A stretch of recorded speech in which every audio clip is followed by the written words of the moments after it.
Hi friends, இந்த வீடியோவில் என்ன பார்க்க போகிறோன்னா ஃபுல் டே குட்டி விலாகாக தான் எடுத்திருந்தேன். எனக்கு வந்து நேற்று ஃபுல் டேயும் சமைக்கிற வேலையே கிடையாது. ஃபுல்லாகவே வெளியில் தான் சாப்பிட்டோம்.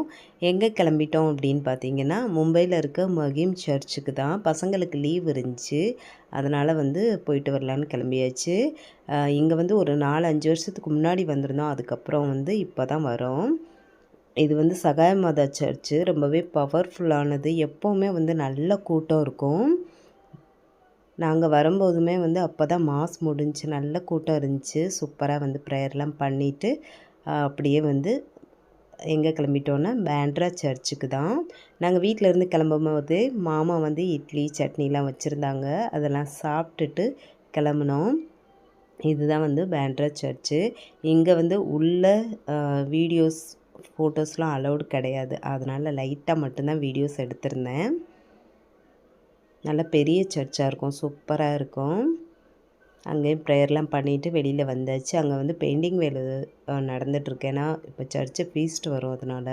இதுக்கு ஆப்போசிட்லேயே வந்து மாதா கெவி ஒன்று இருக்குது. நல்ல பெரிய கெவியாக இருக்கும். அங்கேருந்து அந்த வீடியோஸ்லாம் எடுத்துகிட்ருக்கேன். இதுக்கு பக்கத்துலேயே கொஞ்சம் தள்ளி கடலும் இருக்குது. யாரெல்லாம் அந்த சர்ச் பார்த்துருக்கீங்கன்னு சொல்லிட்டு கமெண்ட்டில் சொல்லுங்கள். பார்க்கல அப்படின்னா மும்பை வந்தால் கண்டிப்பாக வந்து பாருங்கள், சூப்பராக இருக்கும். அதுக்கப்புறமா அப்படியே வெளியில் வந்தாச்சு. வெயில் ஜாஸ்தி இருந்ததுனால பக்கத்துலேயே ரிலையன்ஸ் இருந்துச்சு. அது உள்ளே போய் அப்படியே ரவுண்ட் அடிச்சுட்டு ஏசி காற்றுலாம் வாங்கிட்டு வெளியில் வந்துட்டோம். வெளியில் வந்து லஞ்சு சாப்பிட்டுட்டு வெளியில் வந்து நிறைய கடைகள் இருக்கும், சின்ன சின்ன கடைகள். அதில் வந்து ரேட்லாம் வந்து கொஞ்சம் கம்மியாக தான் இருக்கும். அங்கே கொஞ்சம் ட்ரெஸ்ஸு இதெல்லாம் எடுத்துகிட்டு அப்படியே வந்து வீட்டுக்கு கிளம்பிட்டோம். ஒரு 4-5 மணி போலயே கிளம்பிட்டோம். ஏன்னா லேட் ஆச்சு அப்படின்னா ட்ரெயினில் வந்து கூட்டம் ஜாஸ்தியாகிடும். அதனால தான் வீட்டுக்கு வந்து பக்கத்துலேயே வந்து ஒரு சடங்கு வீடு, ஃபங்க்ஷன் வீடு. அங்கே வந்து நைட் டின்னர் முடிச்சுட்டு வீட்டுக்கு வந்தாச்சு. இந்த வீடியோ பிடிச்சிருந்தா லைக் பண்ணிடுங்க. Bye friends.